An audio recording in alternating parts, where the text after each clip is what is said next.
هناك لاعب يعاني الحقرة في المنتخب الوطني. سوف لن أمل ولن أسكت على بوعناني يا عماد. بوعناني لديه مكانة في هذه القائمة وفي القائمة السابقة والتي قبلها والتي قبلها. عندما نقنع اللاعب بالمزدوجي الجنسية كان يحمل شارة القائد في الفئات السنية في المنتخب الفرنسي، لا يجب أن نضع هذا اللاعب بعيد عن القوائم وهو يتمتع بكل الإمكانيات التي تؤهله على الأقل أن يكون ضمن المجموعة. بوعناني أعطيك تصريح مقتضب نعطيه لك الآن. قال عليه أن يواصل على نفس النسق في الموسم المقبل إذا أراد أن يلعب مع المنتخب الوطني. الأبواب لن تغلق أبدا في وجه أي لاعب. الأبواب لن تغلق، لكن بوعناني يا عماد مثل ما قال العموري منذ قليل حول بولبينا وسوف آتي إلى بولبينا.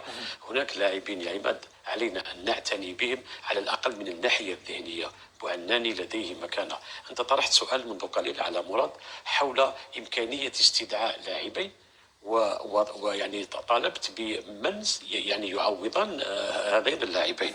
اولا يا عماد هناك ملاحظه، القائمه فيها 29 لاعب، هذا دليل على ان التربص القادم لبيتكوفيتش يحاول ان يعاين عدد كبير من اللاعبين لكي يرسى على القائمه النهائيه في المباراتين القادمتين من تصفيات كاس العالم. أنت طلبت مراد بالاسمين، أنا لن أتردد ولن أنقص من قيمة ما سوف أذكره الآن.